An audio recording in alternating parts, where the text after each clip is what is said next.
बिस्मिल्लाहिर्रहमानिर्रहीम। Welcome students, उम्मीद करता हूँ आप सब खैरियत से होंगे। बच्चों, आज हम chapter 5 solid and fluid dynamics के 11th लेक्चर के अंदर टॉपिक 5.11 बर्नौलीज इक्वेशन को समझेंगे। ये एक इम्पोर्टेंट लॉन्ग क्वेश्चन है। बच्चों, इस टॉपिक से पहले आपने इक्वेशन ऑफ कॉन्टीन्यूटी में पढ़ा था कि एरिया और वेलोसिटी का जो प्रोडक्ट होता है पाइप में वो कांस्टेंट रहता है। लेकिन बच्चों, जब एक नॉन यूनिफॉर्म पाइप के अंदर फ्लूइड फ्लो कर रहा होता है तो हमारे पास प्रेशर, वेलोसिटी और हाइट उसकी चेंज हो रही होती है। और बर्नौलीज इक्वेशन हमारे पास इन तीनों के दरमियान रिलेशन ही हमें प्रोवाइड करती है। बर्नौलीज इक्वेशन बेसिक प्रिंसिपल है law of conservation of energy का, और ये हमारे पास एक बेसिक लॉ है जब वाटर या कोई भी फ्लूइड किसी नॉन यूनिफॉर्म पाइप में फ्लो कर रहा हो। तो हम सबसे पहले बर्नौलीज इक्वेशन को ड्राइव करेंगे और एंड पर जाकर इसकी डेफिनेशन को देखेंगे। इंट्रोडक्शन सबसे पहले, as a fluid flow through a pipe with varying cross section its pressure, velocity and height change.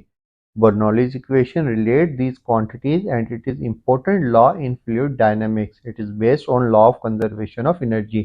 और ये आपसे MCQs में पूछा जा सकता है कि हमारे पास बर्नौलीज इक्वेशन किसके ऊपर बेस करती है। तो आपने याद रखना है law of conservation of energy पर बेस करती है। बर्नौलीज इक्वेशन को ड्राइव करने के लिए हम यहाँ पर नॉन यूनिफॉर्म पाइप कंसीडर कर रहे हैं, मतलब एक साइड से उसका एरिया ज़्यादा है और एक साइड से उसका एरिया कम है। यहाँ पर हम कह रहे हैं प्रेशर P1 है, एरिया A1 है, वेलोसिटी V1 है और यहाँ पर जो पाइप की हाइट है ये H1 है। और हम कंसीडर कर रहे हैं जितना मैस इस जगह पर है, मतलब डेल्टा एम, उतना ही मैस जब लोअर एंड पर जाएगा। तो बच्चों, ये यहाँ पर जगह इसलिए ज़्यादा कवर कर रहे हैं क्योंकि एरिया कम होने से ये सेम मैच यहाँ पर ज़्यादा जगह कवर करेगा। और यहाँ पर बच्चों हमारे पास एरिया है A2, वेलोसिटी है V2 और प्रेशर है बेटा P2। अब हमने क्या करना है, हमने दोनों एंड्स के ऊपर वर्क डन फाइंड आउट करना है और change in kinetic energy and change in potential energy को फाइंड आउट करना है। तो सबसे पहले हम कंसीडर कर रहे हैं, consider steady incompressible non viscous flow. अब ये तीनों प्रॉपर्टीज जो हैं ये आइडियल फ्लूइड की थी, मतलब हमने यहाँ पर जो फ्लूइड कंसीडर किया है, जो लिक्विड कंसीडर किया वो एक आइडियल फ्लूइड है। आइडियल फ्लूइड हम इसलिए कंसीडर करते हैं क्योंकि इससे हमारी कैलकुलेशन आसान हो जाती है। Flow of liquid through a pipe of changing cross section area. अब यहाँ पर late P1, A1, V1, H1 be the pressure, area and velocity and height at the upper section.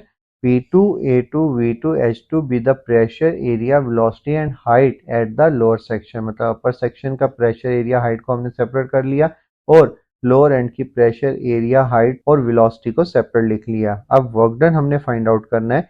Work done on the fluid at the upper and. Upper and पर बच्चों हमारे पास work done W1 equal होगा F dot D के, लेकिन यहाँ पर जो distance cover किया है फ्लूइड ने वो डेल्टा x1 है, तो इसलिए हमने क्या लिखा है F1 डेल्टा x1। और प्रेशर का फार्मूला होता है बच्चों हमारे पास P is equal to F divided by A। अगर हम फोर्स का फार्मूला यहाँ से निकालें तो एरिया प्रेशर के साथ मल्टीप्लाई हो जाएगा, मतलब फोर्स इक्वल आएगी P1 A1 के और delta x1 as it is.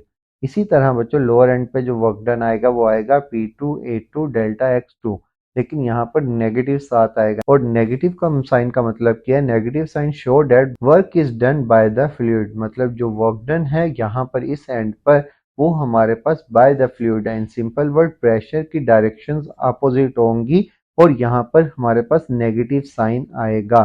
अब ये दोनों वर्क डन आ गए हमारे पास। अब हमने क्या करना है, अब हमने दोनों वर्क डन को ऐड करना है net work done find out करने के लिए। नेट वर्क डन इक्वल आएगा बच्चों हमारे पास W1 प्लस W2, दोनों वर्क डन की वैल्यूज यहाँ पर पुट करेंगे तो बच्चों हमारे पास बन गया P1 A1 delta x1 minus P2 A2 delta x2।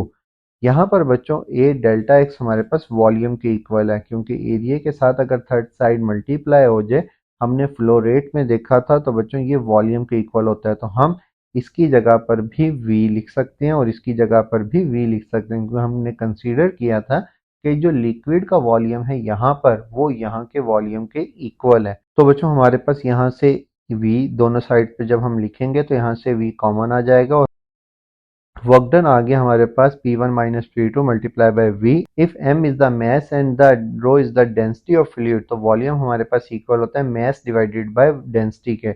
Major formula होता है इसका density is equal to mass divided by volume.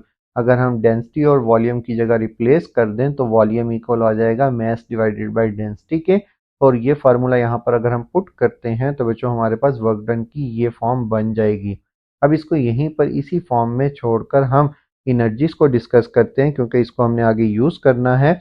बच्चों kinetic energy, change in kinetic energy equal होती है फाइनल इन kinetic energy minus initial kinetic energy.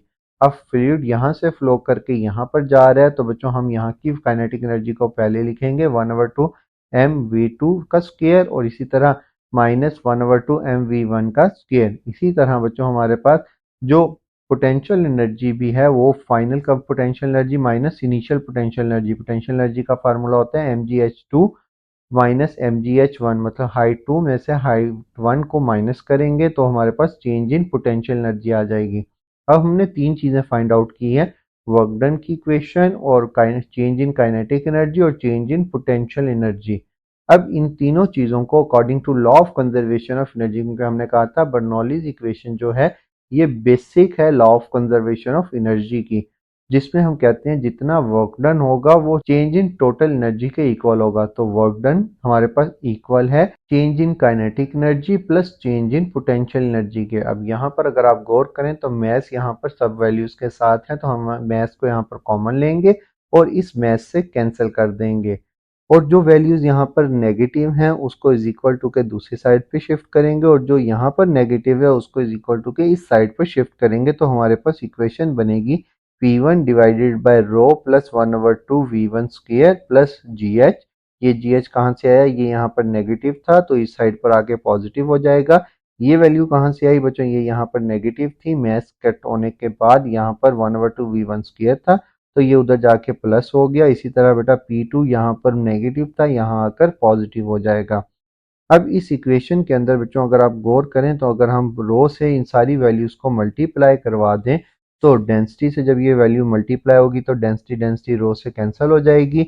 ये बेटा यहाँ पर मल्टीप्लाई होकर 1/2 रो वी स्क्वायर हो जाएगा और ये बन जाएगा रो GH1।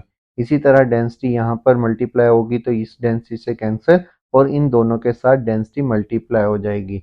अब ये इक्वेशन क्या बता रही है, ये इक्वेशन बता रही है P1 प्लस 1/2 रो V1 का स्क्वायर। ये रो V1 का स्क्वायर है, ये है हमारे पास kinetic energy per unit volume, मतलब इस पॉइंट पे जो kinetic energy per unit volume है, और ये है potential energy per unit volume. ये हमारे पास इक्वल है, मतलब इन तीनों का सम जो है इक्वल है दूसरे पॉइंट के pressure, kinetic energy per unit volume plus potential energy per unit volume के। और ये इक्वेशन हमें ये बता रही है, इसी को हम बर्नौलीज इक्वेशन का नाम देते हैं। ये इक्वेशन बता रही है कि प्रेशर, काइनेटिक एनर्जी और potential energy per unit volume जो है इन तीनों का सम नॉन यूनिफॉर्म पाइप के किसी भी पॉइंट पर कांस्टेंट रहता है। जैसे हमने A1 V1 is equal to A2 V2 किया था इक्वेशन ऑफ कॉन्टिन्यूटी के अंदर, यहाँ पर हम कह रहे हैं प्रेशर, काइनेटिक एनर्जी और potential energy per unit volume ये हमेशा कांस्टेंट रहते हैं। अक्सर बच्चे कहते हैं सर ये kinetic energy per unit volume कैसे है। बच्चों हमारे पास अगर डेंसिटी इक्वल होती है मास डिवाइडेड बाय वॉल्यूम के, तो यहाँ पर अगर आप पुट करोगे तो ये बन जाएगा 1/2 mv square divided by v, मतलब काइनेटिक एनर्जी ऊपर आ जाएगी, वॉल्यूम नीचे आ जाएगा, इसलिए हम इसको क्या कह रहे हैं kinetic energy per unit volume. इसी तरह इस डेंसिटी की जगह पर m divided by v put करोगे तो बच्चों ये भी potential energy per unit volume बन जाएगा। This is Bernoulli's equation which shows the sum of pressure, kinetic energy and potential energy per unit volume remain constant for steady, incompressible and non-viscous flow of fluid। और इस equation की journal form में हमारे पास P plus 1/2 rho V square plus rho G H is equal to constant, और ये pipe के किसी भी पॉइंट पर इन तीनों का सम कॉन्स्टेंट रहेगा। इसका सिंपल अल्फाज में मतलब ये है अगर कहीं पर प्रेशर कम हो रहा है तो बच्चों हो सकता है पोटेंशियल एनर्जी इंक्रीज हो जाए, या फिर हमारे पास काइनेटिक एनर्जी इंक्रीज या डिक्रीज, ये तीनों वैल्यूज कम या ज़्यादा होंगी, लेकिन इन तीनों का जो कंबाइन सम होगा, कंबाइन इफेक्ट होगा, वो हमेशा कांस्टेंट रहेगा। बच्चों ये था आज का लेक्चर अच्छा लगा हो तो लाइक और सब्सक्राइब करना मत भूलिएगा। थैंक यू, खुदा हाफिज।